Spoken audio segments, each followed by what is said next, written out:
was not really helping. I felt like I was at a stalemate. I felt like I was looking like I was aging, like my cheeks lost their fullness. Like I looked much older than I am. And I was just starting to get worried that I had been detoxing too long. And even Dr. Moore says to people, you know, like it's a temporary thing to detox. It's not meant for like your whole life. It's meant when you're done with whatever you had as an ailment, then, you know, you could go back, you can eat steak. He even says, you know, to eat steak once a week and things like that, because that's protein and that's rebuilding and that's what's going to rebuild you. And there's no protein in fruit.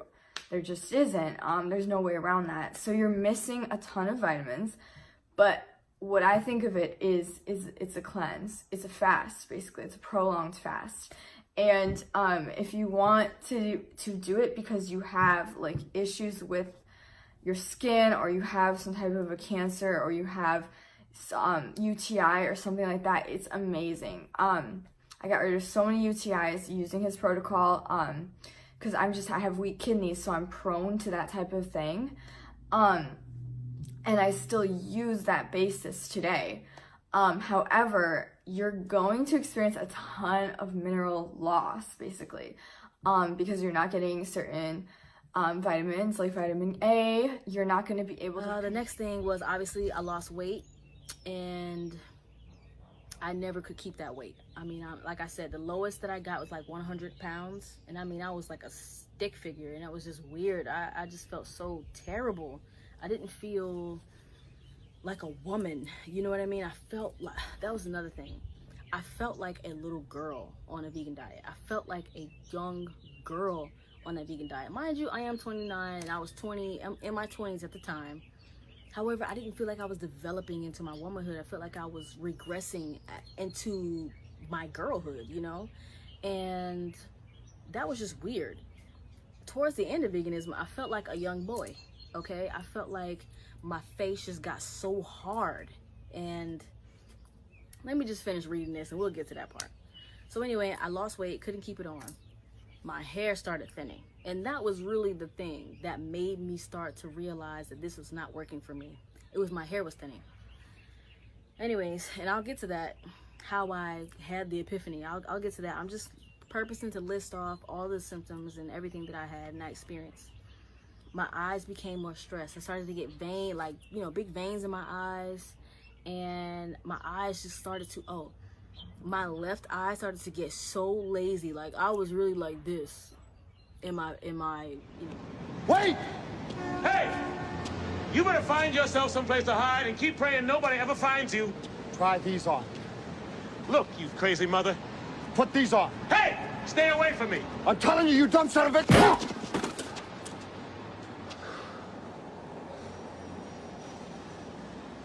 I'm trying to save you and your family's life. You couldn't even save your own! I'm giving you a choice. Either put on these glasses or start eating that trash can. Not this year. Okay. All right. Okay. Come on. Come on!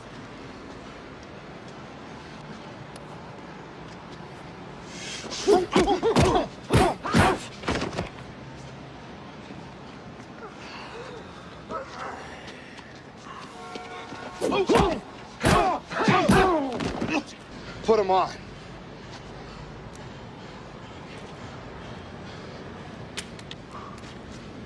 No!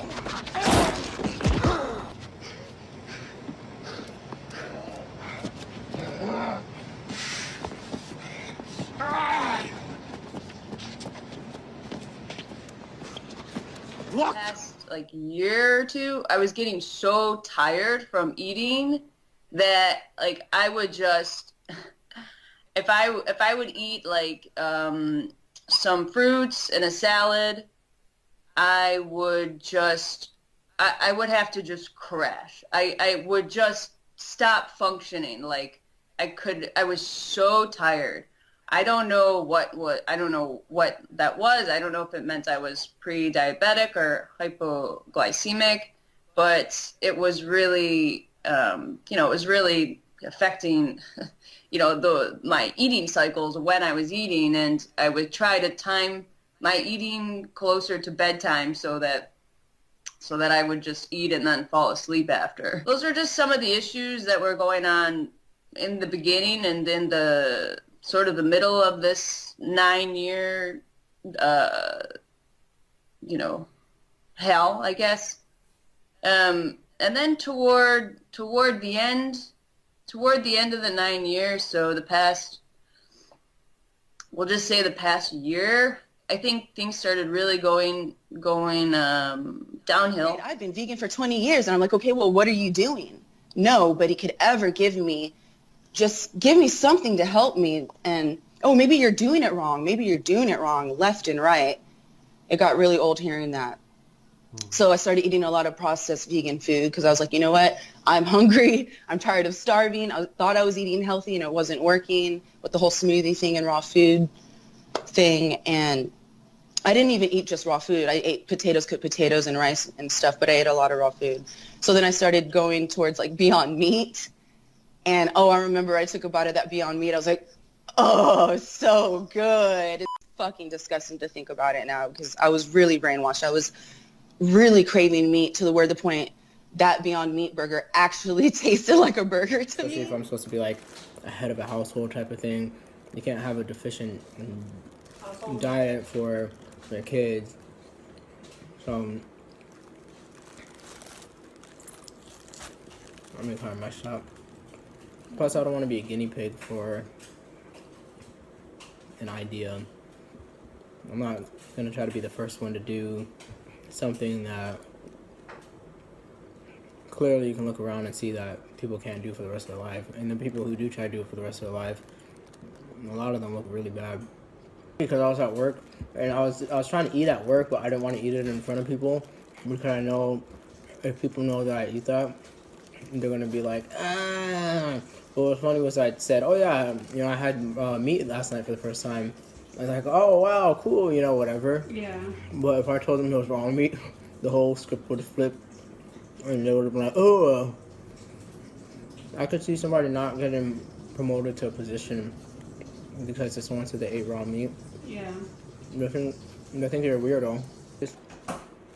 And I think about how, like, almost it makes your veins pulsate. You just feel really, very electric almost. Pretty much you just feel really good. And Yeah. Why aren't you paying attention to your ancestral diet, to what your grandmother ate, to what your grandfather ate? It's taking years for me to recover. Do you want that for yourself? Do you want that for your family, for your children? Go-to meal after a workout. Okay. And if you're saying this is a meal, this right here, simple, without the meatballs? You can get it on and 35 minutes later it's done. Not for a grown man. Some grains. Nope. So I've got some ancient grains here. We have some pearl bark, tomatoes, lentils by itself, like in one bowl for your meal. That is so boring. That is so sad. And not only is it boring, but it's just like filler food. She wasn't hungry until she was starving. That's veganism. That is up, man. You shouldn't be eating like last minute every single time, right when you're, because that's the only time you have an appetite. Look how dry that meatball is. Oh, he's gonna lather shit up with the sauce, because there's no saving it without that sauce. You're gonna bite into that thing, it's gonna be like cardboard. I decreased my workouts and my weight because I couldn't handle it anymore. And then I started getting fatigue, like extreme fatigue. So I would take naps like throughout the day just to be able to cope. And the biggest symptom that I had noticed that I had burning back pain in my spine at the top.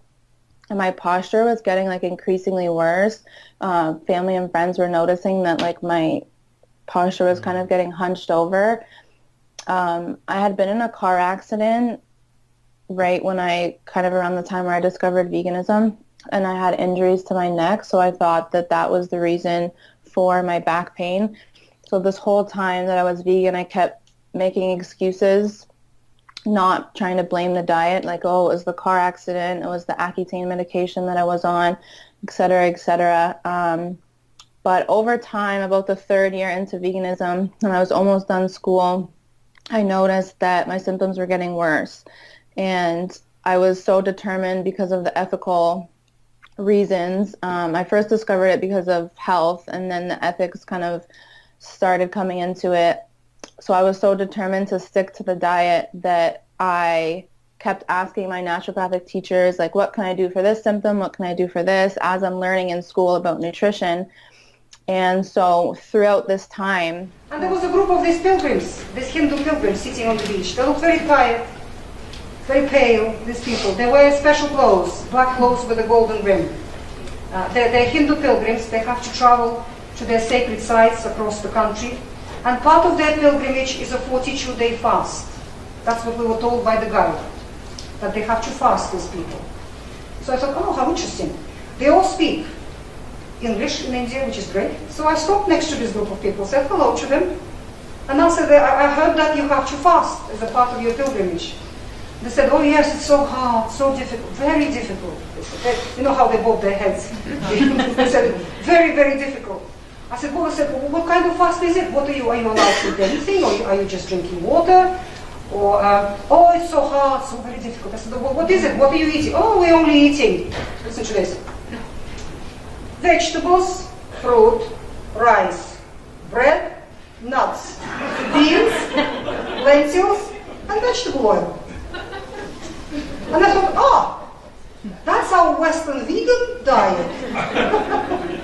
These people traditionally, for centuries, for millennia, call it a fast. They say it's very, very, very difficult, and they would not do it longer than 42 days. That's what in their tradition. Westerners have no idea. They say, well, people in India are all vegans, have been vegans for centuries. And proud to say, no longer do I have an eating disorder. That I feel that I encourage thousands of people all over the world, not,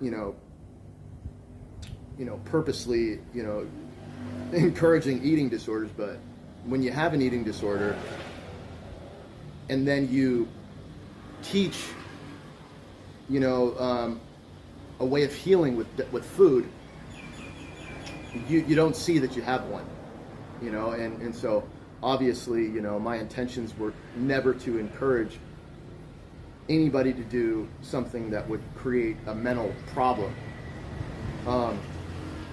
But you guys know me, I've always just come on YouTube or Facebook or Instagram to share my journey.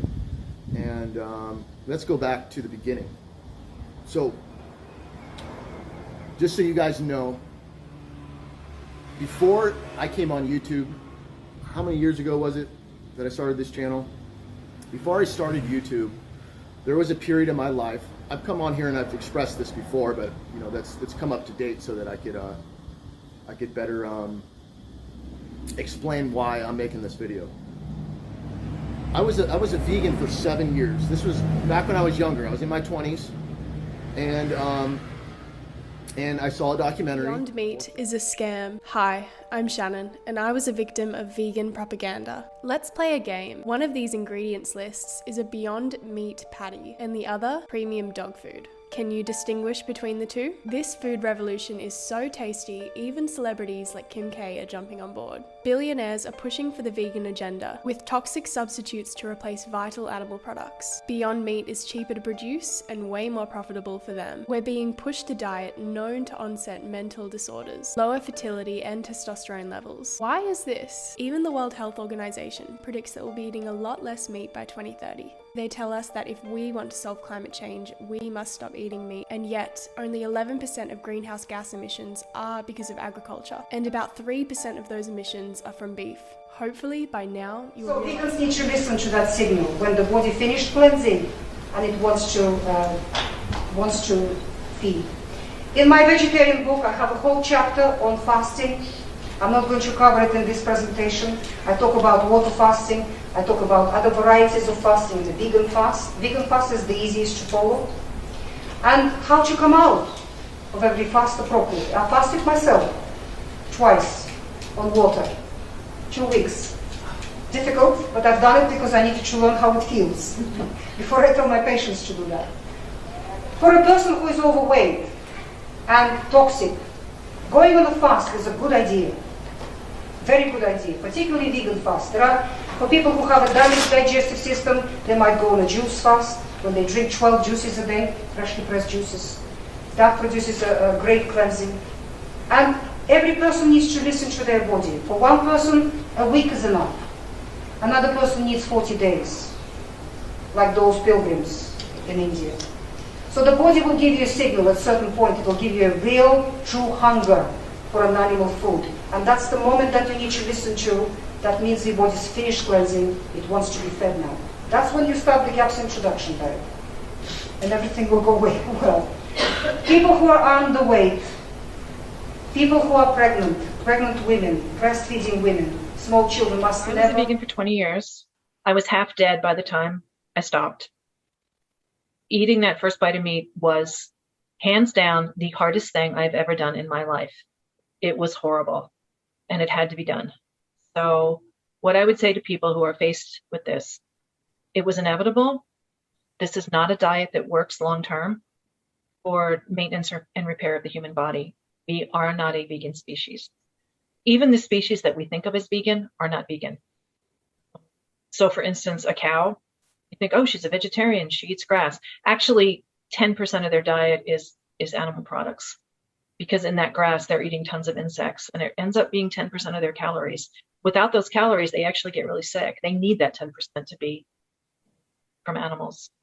And there's also, you can actually watch cows, deer, critters that we think of as either browsers or grazers.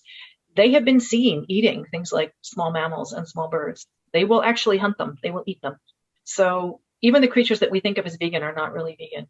They're actually getting animal products as well that are necessary for their physiological health.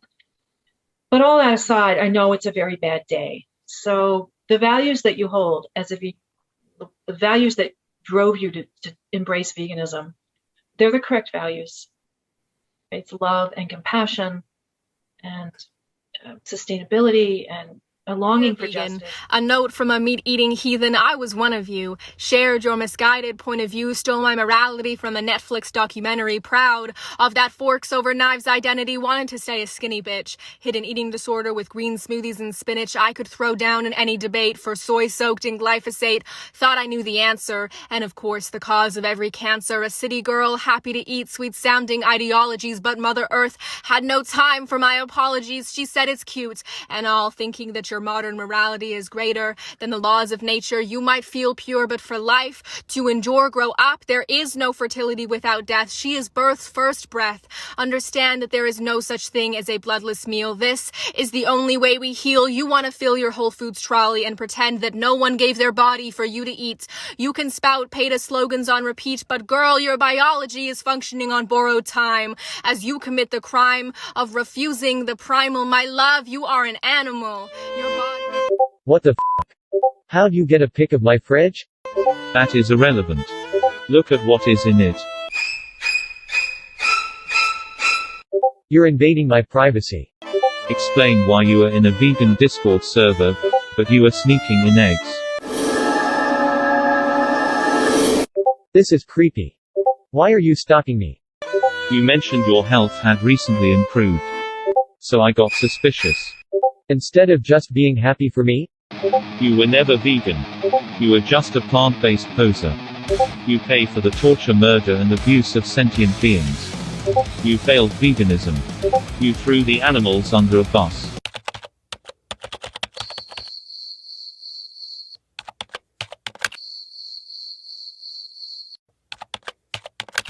You are blaming your own bad eating habits on veganism. Dude, chill. You eat eggs because you have an eating disorder. It's just my friend's backyard rescue hen eggs. Stop.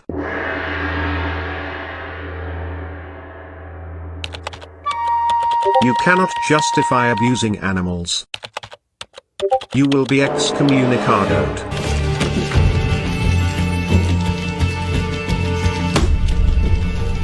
NPC. We have another misinformation, misguidance in our world that eating fat makes you fat. A simplistic idea that our dietetic association promotes and another mainstream promotes. So what's the next thing this youngster would do if she started putting weight on? She cuts out all fat from her body. Our immune system cannot live without fat. A week or 2 weeks, her immune system collapses, she gets infectious mononucleosis, cold, antibiotic. She was a healthy child before she started. All these courses of antibiotics destroyed her gut flora, and she becomes a gapster. She develops gaps. And the next thing is mental illness.